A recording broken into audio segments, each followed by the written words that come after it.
ইয়া রাসূলুল্লাহ, ইয়া হাবিবাল্লাহ, ও আল্লাহর নবী, দয়ার নবী, বিশ্বর নবী, হুজুর গো, আমার আল্লাহ তার রাসূল নিষেধ করেছেন বিয়ে করতে বা দিতে। আমার নবী দিয়ে দিলেন না আমি বিয়ে করব না, আমার নবী অর্ডার দিলেন না আমি বিয়ে করব না। কিন্তু নবী গো, বিছানায় শুইটা যে আমার নিন আসে না, বিছানায় শুইতে যে নিন আসে না, বালিশে মাথা দিয়ে খালি তারা গুনছি, নিন আসে না, তারা গুনছি। আর একটু চোখখান বুঞ্জা আসে তো পটলার খালার কাছে চলে যাচ্ছি। কি করব, কি করব? আল্লাহর নবী, দয়ার নবী, বিশ্বের নবী তবুও অর্ডার দিলেন না। রাসূল বললেন, নওজওয়ান রে, তোর জৈবন যদি জ্বালা দেয়, তোর বুক যদি চিলিক মেরে উঠে, তোর যদি কলজা ধড়ফড় করে, তোর চোখের নিন যদি হারিয়ে যায়, তোর কলজা যদি চিলিক মারে, তোর মন যদি জ্বালা মারে, তোর যদি ঘুম না হয়, যদি তোর জৈবন জ্বালা দেয়, আমি রাসূল দয়ার হাবিব আমি তোর বিয়ের পারমিশন দিলাম না। আমি রাসূল তোকে বলি, তুই প্রতি মাসে 3টা 4টা করে রোজা কর, 2টা 3টা 4টা করে রোজা কর। ভাইজান, তবু রাসূল বিয়ে করতেও বললেন না, বিয়ে দিয়াও দিলেন না, এবং বিয়ে করার এত বড় কথা কয়ে দিলাম আল্লাহর নবীকে যে নিন আসে না, খালি কলজা ধরফর করছে, খালি একবার এ মনে গোড় মারছি, একবার ও মনে গোড় মারছি, একবার বা গলির দিকে যাচ্ছি, ফের এসে শুচ্ছি, নিন আসে না, এত রকম করে কইলে বললাম, তবু আল্লাহর নবী অর্ডার দিলেন না, বলে তুই রোজা করগা যা। তবে একটা মায়া লোকের আল্লাহ কত ইজ্জত দিয়েছে, যে যদি ওকে খাইতে দিতে না পারিস, দিনের খাওয়ার রাতের খাওয়ার, ওর সম্মান, ওর সুরক্ষা, ওর ইজ্জত, ওর বেল্ট, ওর সব কিছু যদি তুই কন্ট্রোল করতে না পারিস, তোর যদি পুরুষগত ক্ষমতা না থাকে, তুই বিয়ে করিস না। এটা আল্লাহও মানা করেছে, আল্লাহ নবীও মানা করেছে। তবে ভাইজান, একটা মায়া লোকের কত ইজ্জত। আর দ্বিতীয়তে, একটা মায়া লোকের যদি এতই ইজ্জত হয়, তবে আপনার মাদ্রাসায়, আপনাদের ইয়াতিমা খানাতে যে বেটি ছেলেগুলো আছে, এটা তো আরেক সম্মান। এক তো বেটি ছেলে, দ্বিতীয়তে ইয়াতিমা, বাপ হারা, কত বড় ইজ্জত, সুবহানাল্লাহ। ভাইজান বন্ধুরা আমার, সহিহ আল বুখারীর হাদিস, আল্লাহ জায়গাতে লোক কুলের কথা কও না, চুপচাপ জালসা ভাঙবে না, জালসা আর এক চালাইবে, যেটা ভালো হবে। হ্যাঁ, তো চুপচাপ বসেন। একটা পিঁপড়ার বাচ্চা পর্যন্ত যাবে না। হ্যাঁ, কিন্তু আপনি যেখানে হুঁড়া দিতে এসছেন, ও খসিয়ে দেওয়ার ব্যবস্থা। জাগি জাগি জাগি রে মুসলমান, জাগি জাগি জাগি রে মুসলমান, চৌদিকে ফিরিয়ে দেখো তৌহিদি ফরমান। জাগি জাগি রে মুসলমান, জাগি জাগি রে মুসলমান, চৌদিকে ফিরিয়ে দেখো তৌহিদি ফরমান। আমার ভাইয়ের, আমার বন্ধুরা, তবে এক তো হলো মায়ের জাত, দ্বিতীয়ত হলো ইয়াতিমা। ইয়াতিমের কত সম্মান ভাইজি। আল্লাহর নবী ছিলেন ইয়াতিম। আল্লাহর নবী কি ছিলেন? কথা বলেন, কথা বলেন। এরা কি বাংলা ভাষা বুঝে না রে? আল্লাহর নবী কি ছিল? ভাটিয়া ঠেলি। আল্লাহর নবী কি ছিল? ইয়াতিম। আল্লাহর নবী ছিলেন ইয়াতিম, নবী হলেন ইয়াতিমের সরদার। আর আমি মনিরউদ্দিন পশ্চিম বাংলা বিহারের ইয়াতিমের বাপ। তোমরা মোবাইলে খুলে দেখো আমার কত গালা ইয়াতিম ছেলে আছে। মালদা ডিস্ট্রিক্টের হরিশ্চন্দ্রপুর থানার বাজারে একটা বড় 3তলা ইয়াতিমখানা খোলা আছে। আর ওই ইয়াতিম ছেলেগুলা আমার মাদ্রাসায় লেখাপড়া করেছে।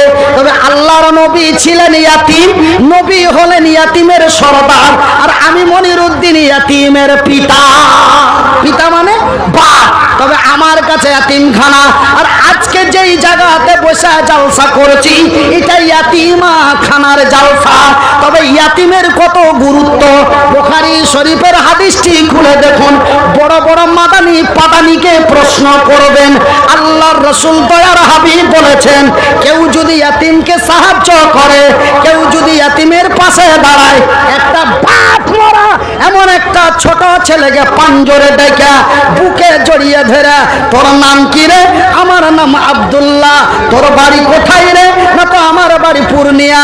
পূর্ণিয়া কোন জায়গা? না তো পূর্ণিয়া অমুক জায়গা। তবে রে যুবক তোর বাপ আছে না নাই? রে ছেলে তোর বাপ আছে না নাই? ছেলেটা মুখ সবটি কথা ভালো করে কহিলে, এবারে যখন বর বাপের কথা পুছ করেছে ছেলেটা মুখটা চুচুড় বুচুড় করে বলে আর আব্বা মইরে গেছে। ওই ছেলেটাকে বুকে জড়িয়া ওর মাথায় হাত দিয়া পকেটে হাত ভরে 500 বা 200 টাকা দিয়া ওই ছেলেটার কপালে একটা চুম্মা খেলে। এই বলে যারা ইয়াতিমের বাপ হইয়া যায়, আল্লাহর নবী দয়ার নবী বিশ্বর নবী বললেন ওই ইয়াতিমের বাপ, ওই ইয়াতিমের বাপ আর আমি নবী, ওই ইয়াতিমের বাপ আর আমি নবী একটা জান্নাতের মধ্যে এমন পাশাপাশি থাকবো। নারায়ে তাকবীর। তবে ইয়াতিমকে যারা ভালোবাসে ওরা নবীর পাঞ্জরে জান্নাতে থাকবে, নবীর পাশে জান্নাতে থাকবে। যদি কথাটা যে ছোট মুলবিকে যদি চুলের ওপর দিয়ে নিয়ে যাওয়ার চেষ্টা করো, তবে আপনার গেগুলাতে যেগুলো বড় বড় মাদানি আছে, বড় বড় ফাইজি আছে, মুফাসসির মুহাদ্দিসিন আছে, ওরাকে জিজ্ঞাসা করে নিবে যে ওই ছোট মুলবি কি বুঝে না জানে, কি পড়েছে না পড়েছে, ও এত বড় ফতোয়া দিছে যে ইয়াতিমকে যারা সাহায্য করবে ওই ইয়াতিমের বাপ, ওই ইয়াতিমের বাপ আর আল্লাহর নবী পাঞ্জরা পাঞ্জরি জান্নাতে থাকবে, পাশাপাশি জান্নাতে থাকবে। এটা বুখারী মুসলিমের হাদিস। আপনারা অন্যান্য আলেমদের জেনে নেবেন। আমার ভাইয়েরা, আমার বন্ধুরা, আমার শিক্ষিত বুদ্ধিজীবী মায়েরা, আমি আপনাদের বলি আজকে আমি এই ভাইয়ের মুখে শুনে আমার কলিজা ঠান্ডা হয়ে গেছে।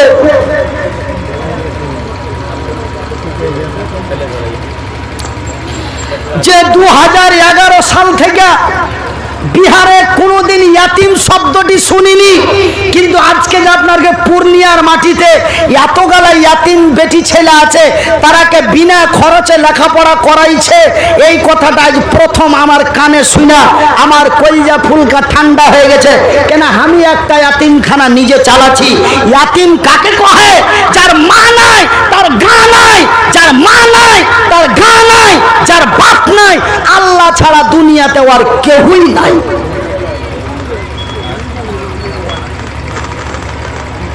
আল্লাহর কসম করে বলছি, না তো একবার ছোটবেলায় বাপ হয়ে মরে দেখো ছেলেটার কি অবস্থা হচ্ছে। আমার কাছে মেলা ইয়াতিম ছেলে আছে। আপনার গে এদিককার ওই কি মাওলানা আমার ছিল, শিক্ষক ছিল, ওই সুখাসন ঘুষকির দিককার মাওলানা রেজাউল্লাহর নামটা মনে আসে না, লুৎফুর রহমান এরকম করে নামটা আছে। ও বেচারা একদিন খোঁজে খোঁজে হার মাদ্রাসা দেখতে চলে গেছে। 4-5টা ছেলেকে ডেকে বাপ মা সব পুছ করলে, তারপর কাছে হারে ছেলে তোর বাপ আছে। যখনই বাপ আছে কয়েছে, ওর মুখের ফিগারই চেঞ্জ হয়ে গেল। মুখের ফিগার চেঞ্জ করে আস্তে করে তখন ক্যাচ ম্যাচ করে মাওলানা লুৎফুর রহমান থামতে পারলেন না, পকেটে হাত ভরে 1000 টাকা ছেলে গেলার হাতে বাহির করে দিলে, তোরা মিষ্টি কিনে খেয়েলিস। জানেন একজন আলেম বুঝে ইয়াতিম কাকে বলে, একজন জালেম তা বুঝে না, ওরাকে বুঝাইতে হয়। আপনারাকে আমি বারবার বলছি, ফাআম্মাল ইয়াতিমা ফালা তাকহার ওয়া আম্মাস সাইলা ফালা তানহার। ইয়াতিমের কি গুরুত্ব, ইয়াতিম কাকে বলে জানেন? ইয়াতিমদেরকে পরীক্ষা করার জন্য, ইয়াতিমের দাদকে পরীক্ষা করার লেগে, ইয়াতিমের দাদকে পরীক্ষা করার লেগে একটা মারাত্মক হাদিস আছে। ওই হাদিসটা বলবো জি ভাই, না ওই পরের বক্তাটাকে আনতে পাঠাবো? বলেন বলেন। আমার পরে আর একটা মুকাররির আছে, আনতে পাঠাবো না ওই হাদিসটা বলবো? কোনটা কোনটা হাদিস বলবো? কোনটা কইনু? ওই যে ইয়াতিমের যারা দাদো, ইয়াতিমের যারা দাদো, ওই দাদোরাকে সামনে করে একটা হাদিস আল্লাহর রাসূলের, সেই হাদিস পাওয়া গেছে, তিরমিজিতেও আছে, আবু দাউদেও আছে হাদিসটা, বুখারীর শেষ দিকে পেয়ে যাবেন। সেই হাদিসটা আপনারাকে বলবো, আমি বলবো, তবে আপনারাকে বলে হবে না, আগে কাজে দেখাইতে হবে। এই ইয়াতিম মায়া গালার লেগা, এই ইয়াতিমা মায়া গালার লেগা, এই ছেলে পিলা গালার লেগা, এই বাপ হারা বেটি ছেলে গালার লেগা, যারা ছোটবেলায় একটা ছেলের যদি বাপ মরে যায়, ও ছেলেটা বেহালুত্তা হয়ে যায়, আর একটা বেটি ছেলের যদি বাপ মরে যায়, একটা চেংড়ির যদি বাপ মরে যায়, একটা যদি বেটি ছেলের বাপ মরে যায়, ওই ইয়াতিমা মেয়েটা তার অবস্থা হবে কি? আজকে আপনাদের এই গ্রামের লোকেরা, গ্রামের নাম কি জি? গ্রামের নাম কি জি? নয়াটোলা চাঁপি, চাঁপি নয়াটোলা, এই চাঁপি নয়াটোলার মানুষেরা ওই ইয়াতিমা মেয়েগুলোকে, বাপ হারা মেয়ে বেটি ছেলেগুলোকে বুকে জড়িয়ে তারাকে কোরআনের শিক্ষা দিচ্ছে। ভাইজি, লেখাপড়া অতি দামি জিনিস, কত বলবো। সেদিন আপনার মানে যে কি পিঁপড়াতে বলেছিল যে লেখাপড়ার কি দাম, একই কথা ঘুরে ঘুরে কত বলবো, কিন্তু না বললে হয় না, কথাই কথা আইসে গেছে, কথা কইতি হচ্ছে, লেখাপড়ার কত